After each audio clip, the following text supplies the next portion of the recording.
एक ऑफिसर था और बोला हाँ आप आर्मी आदमी है ना, मेरे पास एक किताब है। कौन सी किताब? युद्ध के बारे में, भगवत गीता दे दिया मेरे को। ये सैनिक लोगों के लिए किताब है। बाकी लोग कितना चतुर है देखिए आप, बहुत चालाक। बोला ये युद्ध के बारे में किताब है, केवल सैनिक लोगों के लिए, वो भी वीआईपी लोगों के लिए। आप तो वीआईपी? हाँ मैं वीआईपी हूँ। बिल्कुल दे दो, मेरे को चाहिए। अगर वीआईपी के लिए तो मैं ले लिया। और जब मैं पढ़ा, घर में आ गया, उसको खोला, कालाक्षर भैज बराबर संस्कृत क्या है, एक नाम एक लाइन पढ़ने में जो है मेरे को 10 मिनट लगा। धृतराष्ट्र वाचा, मेरा जीवन जो है उल्टा हो गया। क्या नाम यार, क्या नाम बाबा। तो मैं सोचा अगर एक लाइन पढ़ने में 10 मिनट लगता है, पूरा किताब पार करने के लिए कितना समय लगेगा मेरे को। मैं तो वीआईपी। और जब मेरे को 1 साल लगा पढ़ने के लिए, पूरा पढ़ लिया, तब मैं समझ गया मैं वास्तव में वीआईपी हूँ, वेरी इनसिग्निफिकेंट पर्सन। तो और बाद में जो है मेरा जीवन तो शुरू हो गया। मैं सोचा पूरा एकदम भक्ति करना है। उस समय हमारे पास पैजामा भी नहीं थे, अब धोती नहीं था हमारे पास। 80s 90s हमको कोई धोती नहीं था, कोई भारत में भी कोई गया ही नहीं। तब मैं बेडशीट लेता था, बेडशीट जो बेडशीट होता है ना, बेडशीट, और इसमें बेडशीट और स्लीपिंग शॉर्ट, आर्मी में जो है होता है ना वो बेडशीट, और उसे क्लाउन जैसा क्लाउन नचता था ऐसा। तो मेरा एक पिताजी जो है मेरे को रास्ते में देख लिया, मेरा पिताजी, मैं चुप के आता था और चेंज करता था और नाचता था। मेरा मम्मी पिताजी को पता नहीं था। एक बार पिताजी ऑफिस से आ रहे थे और देखा उनका आर्मी ऑफिसर पुत्र, उनका मुख जो है बिल्कुल नील हो गया, बाद में सफेद, बाद में लाल। भागो भागो भागो, वो जा रहे थे ऐसे उल्टा करके भागने लगा। हमें उनके पीछे, पापा चिंता मत करो, उनके पीछे, और वो मुझसे भाग रहे कि किसी को पता ना हो ये मेरा पुत्र है। बहुत भयानक चीज था, लेकिन हाँ मेरे को बाद में घर से भगा दिया। वो तो दूसरा कहानी है, मैं बताया बताया ना कहानी है। मेरे को घर से भगा दिया सब लोग। मम्मी ने बोला भाई हमको शर्म लगता है बेटा, ये क्या अंटीना बना दिया, ये पजामा लगा दिया। क्योंकि हमारा देश में जो है ये इस कमरा में केवल पागल खाना, कारागार और हरे कृष्णा, ये तीनों लोग जो है ऐसे ऐसे पागल जैसा। आजकल भी भारत में जो है आप सड़क में जाइए और बोलिए हरे कृष्णा, सब लोग कैसा मुर्दाबाद मुर्दाबाद चिल्लाना, उसका शर्म नहीं लगता है। भगवान का नाम शर्म लगता है लोगों को। और वो तो विदेश है, घर का जोगी जोगरा बाहर का जोगी सिद्ध, वो तो विदेश है बिल्कुल एकदम। कृष्ण जी का नाम कभी सुना ही नहीं मैंने। एक बार फोटो कृष्ण जी का किसी ने दिखाया मेरे को, ये कौन है? भगवान है। अच्छा लड़की है, दिखने में लड़की जैसा लग रहा है, श्याम सुंदर चिंतक।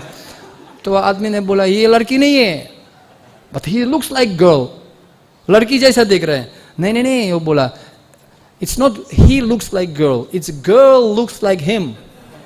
यत यत विभूति मत तत्वम श्रीमत उर्जिता मेवा।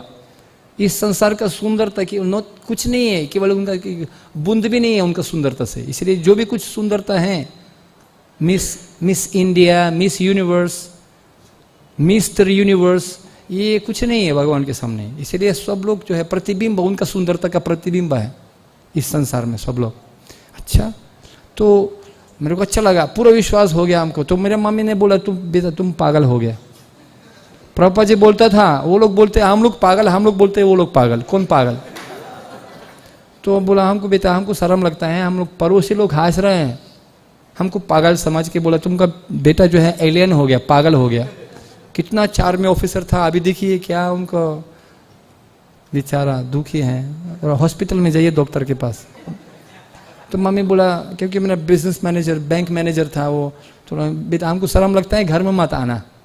मैं जानता हूँ आप छोड़ने वाला नहीं है, लेकिन घर में मत आना। तो मैं बोला मम्मी देखिए आपको कभी भी शर्म था मुझसे?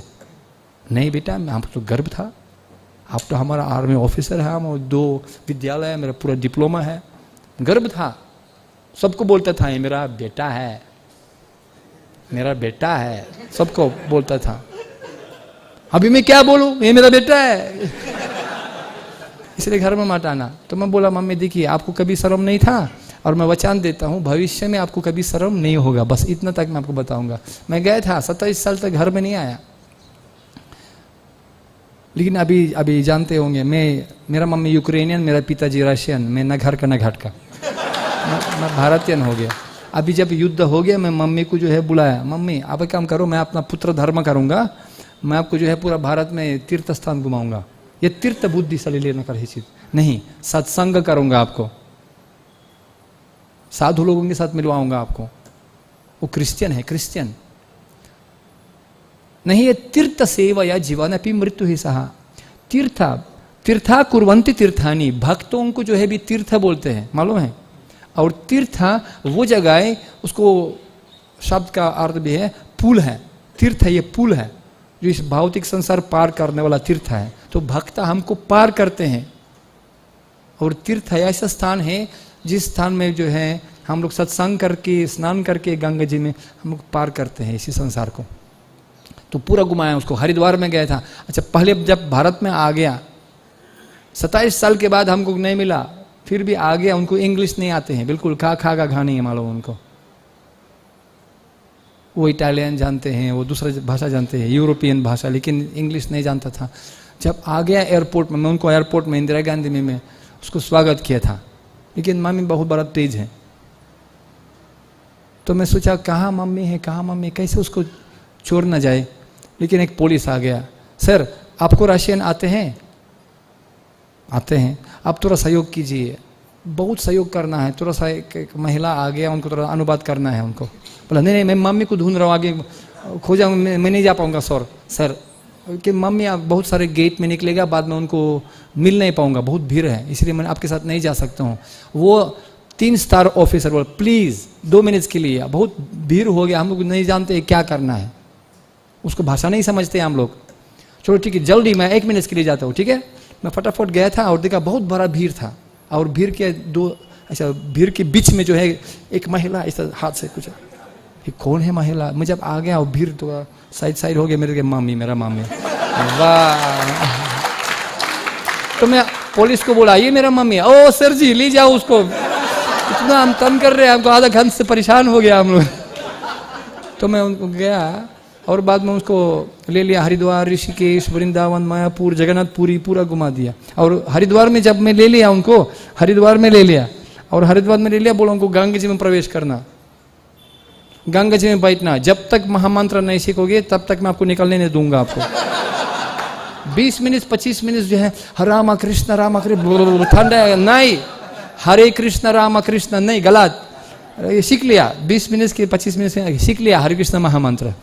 अब मैं उनको 2 मंत्र सिखाया, हे पतित पावन गौरांग नित्यानंद और हरे कृष्ण महामंत्र। बेटा ये क्या अर्थ है, मतलब नहीं, आप बोलते रहिए, चिंता मत कीजिए। तो उसको पूरा उनको अच्छा लगा, वृंदावन अच्छा लगा, मायापुर। उसके बाद नेपाल में ले लिया उसको। और नेपाल में जब आ गया, नेपाल में आके उसको बिल्कुल स्वागत हुआ। पुलिस इंस्पेक्टर लाल कारपेट जो है वो माला डाल दिया, ऐसा माला 2-3 माला, उसमें भी कुछ अध्यक्ष प्रेसिडेंट, देश का प्रेसिडेंट विद्या बंदरी भी, उसको भी थोड़ा सा कुछ सम्मान दे दिया, उपहार दे दिया। तो मेरा मम्मी जा रहे हैं, ये क्या हो रहे है लफड़ा, ये क्या है, स्वागत करते हैं मेरे को रानी के लिए जैसा स्वागत करते हैं लोग, ये क्या हो गया। और बाद में मेरी तरफ देखते हैं, बेटा तुम कौन है। मैं बोला मम्मी मैं आपका पुत्र हूँ ना, मैं आपको बोला आपको शर्म नहीं होगा ना, चिंता मत कीजिए। तो वो आ गया और हमारा नेपाल में था 3-4 महीना, और बाद में थोड़ा कैंसर उनका हो गया।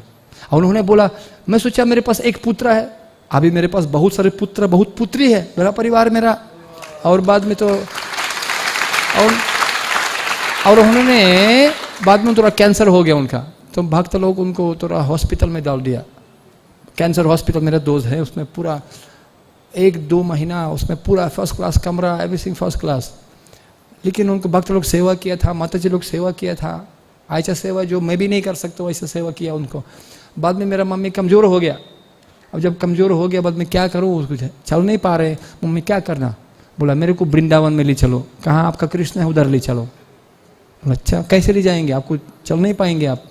बोला चिंता मत कीजिए। मैं बोला मेरे पास दोस्त है, मैं हेलीकॉप्टर मनवा लिया।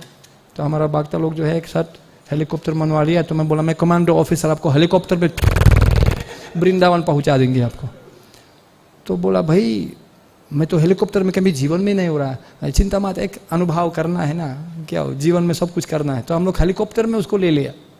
और जब हम लोग वृंदावन पहुंच गया, उनका 75 साल जन्मदिन था। जन्मदिन 75 साल, उसी दिन में उनका जन्मदिन था। तो मैं बोला मम्मी देखिए भगवान इतना दयालु है जो आपके लिए जन्मदिन में जो है उपहारी रूप में अपना धाम दे दिया। और बाद में जो है ना हम लोग, उन्होंने बोला बेटा पता है मेरे को भक्तों के साथ इतना प्रेम मिल गया 5 महीने के अंदर, जितना मेरे पास पूरे जीवन में प्रेम नहीं मिला, इतना जितना मेरे पास भक्तों के बीच में मिल गया। और उन्होंने बोला मेरे को भगवान ने बोला, कृष्ण जी बोला मेरे को 2 दिन के बाद मेरा प्रस्थान होगा, उनके साथ रहूंगा, उनके पास जाऊंगा 2 दिन के बाद। मतलब मम्मी समय तो है ही नहीं मेरे पास। तुम उनको पूरा यमुना दर्शन करवाया, पूजा करवाया, मंदिर का दर्शन करवा दिया। और बाद में अपना भक्त के साथ बैठ के हम लोग जो है मेरे पास सेक्रेटरी, तो भगवत गीता पढ़ा हम लोग पूरा पढ़ लिया। यथा योगेश्वर कृष्ण यथा अर्जुन द्वंद्व, वही धृतराष्ट्र उवाच धर्मक्षेत्रे कुरुक्षेत्रे समेता, वही धृतराष्ट्र काम आ गया। तो पढ़ लिया। और भगवत गीता पढ़ने के बाद जो है वो 15 आधा घंटे के अंदर वो शरीर छोड़ दिया। तो सबसे बड़ा उपहार है भगवान का कृपा से